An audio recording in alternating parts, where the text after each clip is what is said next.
99% مسلمانوں کے دل و دماغ کے اندر صرف ماہ محرم کیسے گزارا جائے اس کا پلان تو ہوگا، لیکن سال پورا کیسے گزارا جائے اس کے حوالے سے کوئی پلان نہیں ہوگا۔ اللہ کا شکر ہے کہ ماہ محرم شریف کا چاند دیکھنے کے بعد مسلمان کم و بیش یاد امام حسین رضی اللہ تعالیٰ عنہ میں 10 دنوں تک کسی حد تک گناہ سے بچنے کی کوشش کرتا ہے اور سوچتا ہے کہ تاجدار کربلا امام علی مقام علی جدہ وعلیہ الصلاۃ والسلام نے ماہ محرم شریف کی 10ویں تاریخ کو اپنا پورا گھر بار، بچے، یہ سب کچھ قربان کر کے دین اسلام کی آبیاری فرمائی اور دین اسلام ہم تک پہنچایا۔ تو جس طریقے سے امام حسین رضی اللہ تعالیٰ عنہ نے شہادت کا جام نوش فرما کر دین اسلام کی صحیح تصویر ہمارے سامنے رکھی، اگر ہم اس دین اسلام کے خلاف ماہ محرم الحرام کے اندر ابتدائی 10 دنوں میں گناہ کریں گے تو امام حسین ہم سے ناراض ہو جائیں گے۔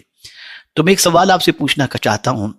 کہ کیا تاجدار کربلا کا پیغام صرف 10 دنوں تک کے لیے ہے؟ نہیں، امام علی مقام علی جدہ وعلیہ الصلاۃ والسلام کا پیغام قیامت تک کے لیے ہے، اور مسلمانوں کی ذمہ داری یہ بن جاتی ہے کہ مسلمان اپنے گزشتہ سال کا پورا احتساب کرے کہ سن 1444 ہجری اس نے کس طریقے سے گزاری، کیا عبادت کے اندر بہتری آئی، کیا علم کے سلسلے میں اس نے پیش رفت کی، کیا معاشی اعتبار سے خوشحالی کی طرف اس نے قدم بڑھائے،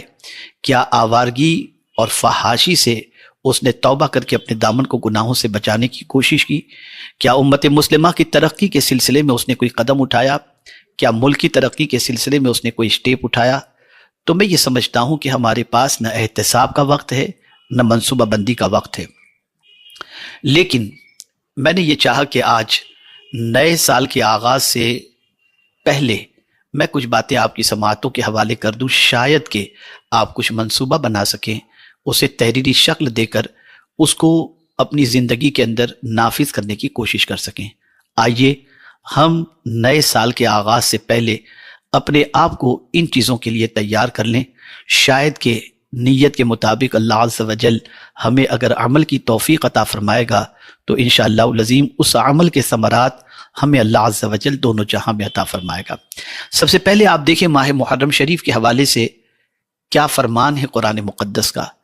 تو اللہ عز و جل نے ارشاد فرمایا ان عدت الشہور عند اللہ 12 شہرا فی کتاب اللہ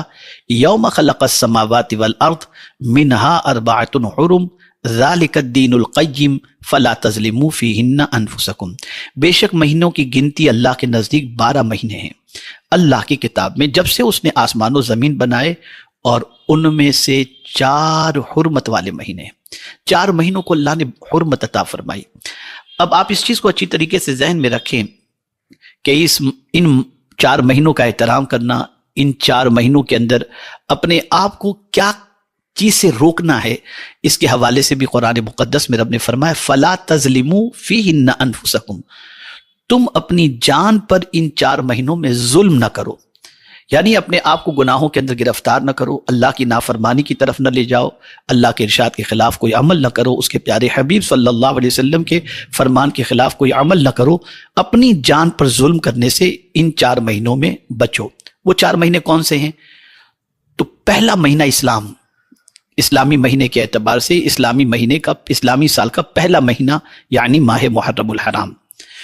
اور اسی طریقے سے اسلامی سال کے آخری 2 مہینے ذی قعدہ، ذی الحج اور اس کے بعد محرم، یہ تینوں مہینے متصل ہیں، ذی قعدہ، ذی الحج اور محرم،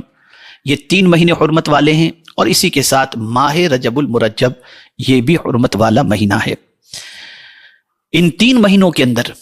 عمومی طور پر بندے حج کے لیے جاتے ہیں، مسلمان حج کے فرائض انجام دیتے ہیں، اور پھر حج سے انہی مہینوں کے اندر وہ لوٹ کر کے واپس اپنے گھر کی طرف آتے ہیں۔ تو ان مہینوں کو احترام والا، حرمت والا مہینہ قرار دیا، اور ماہ رجب اللہ کا مہینہ ہے، اور اس مہینے کے اندر بندہ ماہ رمضان کی تیاری کے اندر مصروف ہو جاتا ہے اور اس کی آمد کے استقبال کے سلسلے میں اپنے آپ کو تیار کرتا ہے۔ خیر، تو عرض کرنے کا منشا یہ ہے کہ انہیں حرمت والا مہینہ کیوں کہا گیا، اور خاص طور پر محرم کو محرم الحرام کیوں کہا گیا؟ تو محرم کو محرم اس لیے کہا جاتا ہے کہ اس ماہ میں جنگ و قتال حرام ہے، اور حرمت کی تاکید کے لیے اسے محرم کا نام دے دیا گیا۔ تو میرے پیارے آقا صلی اللہ علیہ وسلم کے پیارے دیوانوں، ان مہینوں کی قدر کرو۔ اب آئیے میں آپ کو بتاؤں کہ ماہ محرم سے جو ہمارے نئے سال کا آغاز ہوتا ہے، اسلامی نئے سال کا، تو ہمیں کیا عزم اللہ کی بارگاہ میں کرنا چاہیے؟ پہلی نیت تو یہ کریں کہ اے میرے پروردگار، تیرے پیارے حبیب صلی اللہ علیہ وسلم کے صدق و طفیل مجھے ان ماہ مبارک ہی میں نہیں، پوری زندگی گناہوں سے بچنے کی توفیق عطا فرما،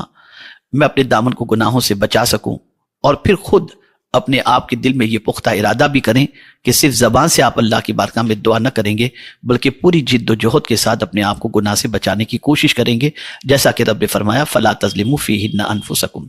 اسی کے ساتھ نماز 5 وقتہ کا ارادہ اور عزم مصمم کریں کہ 1 وقت کی نماز انشاءاللہ قضا نہیں کریں گے۔ اسی کے ساتھ ساتھ اپنے علمی گراف کا جائزہ لیں اور دیکھیں کہ آپ کے پاس علم دین اور علم دنیا کتنا ہے، اپنے آپ کو علمی اعتبار سے آراستہ کرنے کے سلسلے میں عزم کریں۔ اسی کے ساتھ والدین کے ساتھ حسن سلوک کے سلسلے میں عزم کریں۔ اسی کے ساتھ قرآن مقدس کی تلاوت کے سلسلے میں عزم کریں کہ انشاءاللہ العظیم ہر مہینے یا 3 مہینے میں ایک قرآن مقدس ختم کروں گا۔ اسی کے ساتھ ساتھ میرے پیارے آقا صلی اللہ علیہ وسلم کے دیوانوں یہ بھی عزم کریں کہ انشاءاللہ پریشان حال مصیبت زدہ لوگوں کی میں مدد کروں گا۔ اسی کے ساتھ ساتھ اولاد کو بھی دین کی تعلیم سے آراستہ کرنے کی کوشش کروں گا۔ اسی کے ساتھ علم دنیا کے سلسلے میں بھی قدم بڑھانے کی کوشش کروں گا، اور خاص طور پر اپنا تعلق اپنے رب اور اس کے پیارے حبیب صلی اللہ علیہ وسلم سے اور قرآن مقدس سے مضبوط تر کرنے کی انشاءاللہ کوشش کروں گا۔ اور یہاں پر ایک بات میں عرض کر دوں کہ اگر تاجدار کربلا امام حسین رضی اللہ المولا تبارک و تعالیٰ عنہ نے کربلا کے میدان میں اتنی تکلیفوں کو سہ کر سب کچھ لٹانے کے لیے انہوں نے ارادہ کیا تھا، یہ صرف اس توکل کا نتیجہ تھا جو ان کا اللہ عز و جل پر تھا، اور ساتھ ہی ساتھ رب سے، اس کے پیارے حبیب صلی اللہ علیہ وسلم سے اور قرآن سے جو ان کا گہرا تعلق تھا، اس تعلق کی بنیاد پر وہ جانتے تھے کل من علیہا فان ویبقى وجہ ربک ذو الجلال والاکرام۔ اور اسی کے ساتھ ساتھ وہ یہ بھی جانتے تھے کہ جب ہر چیز فنا ہو جائے گی اور باقی رہنے والی ذات اللہ کی ہے، تو وہ جانتے تھے کہ میں بھی ایک دن اس دنیا سے کچھ کر جاؤں گا، لیکن اس سے اچھا کیا ہے کہ اس اللہ عز و جل کی راہ کے اندر جان دے کر ہمیشہ کی زندگی پا جاؤں۔ تو میرے پیارے آقا صلی اللہ تعالی علیہ وسلم کے پیارے دیوانوں، یہ جذبہ، یہ جو ہے آپ کے دل کے اندر حوصلہ جو پیدا ہوا، یہ تعلق بالقرآن کی بنا پر، تعلق بالرسول کی بنیاد پر، اور تعلق باللہ کی بنیاد پر، اور فکر آخرت کی بنیاد پر۔ ہماری پوزیشن یہ ہے کہ ہم چھوٹی سی قربانی اللہ کی رضا کے لیے دینے کو تیار نہیں، اور وہ اتنی بڑی قربانی دے گئے تو آپ نے کبھی اس کے اسباب کی تلاش کرنے کی کوشش نہیں کی، لیکن جب اسباب تلاش کریں گے تو پتہ چلے گا کہ یہ ساری چیزیں عمل بالقرآن کی بنیاد پر ان کی زندگی سے نمایاں ہوئیں۔ تو ہم ان ساری چیزوں کا عزم کریں، اور انہی عزم مصمم کے ساتھ خاص طور پر فحاشی کے سیلاب میں، بے حیائی کے سیلاب میں غرق ہونے سے بچنے اور ڈوبنے سے بچنے کے سلسلے میں اللہ کی بارگاہ میں دعا کریں، اور اپنی زندگی کو بہت اچھی طریقے سے اخلاق سے، علم سے، عمل سے آراستہ کرنے کی کوشش کریں، اور یہ کوشش کریں کہ یہ سال ماضی کے سارے سالوں کے کیے ہوئے گناہوں کا کفارہ بن جائے، اور اس سال میں ہمارا تعلق باللہ اور تعلق بالرسول مضبوط ہو جائے۔ خاص طور پر میں کچھ عمل ہیں محرم کی پہلی شب سے لے کر عاشورے تک کے لیے، تو میں ان اعمال کو آپ کی سماعتوں کے حوالے کر دوں، ممکن ہو تو اسے بھی کرنے کی کوشش کریں۔ فرمایا گیا جو شخص محرم کی پہلی شب سے شب عاشورہ تک روزانہ بعد نماز عشاء کلمہ توحید 100 مرتبہ پڑھے تو یہ پڑھنا اس کا گناہوں کو بخشوانے کے لیے بہت افضل ہے۔ اللہ عز و جل کلمہ توحید کے پڑھنے کی بنیاد پر انشاءاللہ گناہوں کو معاف فرما دے گا۔ اسی طریقے سے جو شخص محرم کی پہلی رات سے شب عاشورہ تک عشاء کی نماز کے بعد اول و آخر درود شریف کے ساتھ 100 مرتبہ یہ دعا پڑھے تو یہ دعا پڑھنا اس کے لیے افضل ہے۔ بسم اللہ الرحمن الرحیم، اللہم لا مانع لما اعطیت ولا معطی لما منعت ولا راد بما قضیت ولا ينفع ذا الجد منک الجد۔ یہ دعا جو شخص بھی انشاءاللہ پڑھے گا تو اس کا یہ پڑھنا بہت افضل ہے، باعث برکت ہے۔ اور اسی کے ساتھ ساتھ انشاءاللہ یوم عاشورہ سے متعلق پھر عرض کیا جائے گا، لیکن جو ہے وہ ایک عمل بتا دوں، یوم عاشورہ کو کسی وقت باوضو ہو کر 70 ٹائمز 70 مرتبہ حسبی اللہ و نعم الوکیل پڑھے، انشاءاللہ اس کی برکتیں آپ کو اللہ عز و جل دونوں جہاں میں عطا فرمائے گا۔ معزز سامعین کرام، یہ مختصر سا پیغام آپ کی سماعتوں کے حوالے میں نے کیا۔ میں امید کرتا ہوں کہ اللہ کی بارگاہ میں توبہ استغفار کر کے اللہ کو راضی کرنے کی ہم سب کوشش کریں گے، اور عزم کریں گے کہ آنے والا سال ہمیں دامن کو گناہوں سے بچانے کے ساتھ ساتھ اللہ کی بندگی کی توفیق کے ساتھ ساتھ اللہ سے تعلق، اس کے رسول صلی اللہ علیہ وسلم سے تعلق، اور اسی کے ساتھ قرآن مقدس سے تعلق اور صحابہ اور اہل بیت کی محبت ہمارے دلوں میں ضرور پیدا فرمائے، اور ہم اپنی زندگی کو جس طریقے سے دعا کرتے ہیں اہدنا الصراط المستقیم صراط الذین انعمت علیہم، اور پھر انعم اللہ علیہم من النبیین والصدیقین والشہداء والصالحین، یہ جو انعام یافتہ بندے ہیں ان کے راستے پر چلانے کی کوشش کریں گے، اور جس طرح سے ہم پڑھتے ہیں غیر المغضوب علیہم ولا الضالین، تو ہم ان لوگوں کے راستوں پر چلنے سے پرہیز کریں گے جن پر اللہ نے غضب نازل فرمایا اور جو گمراہ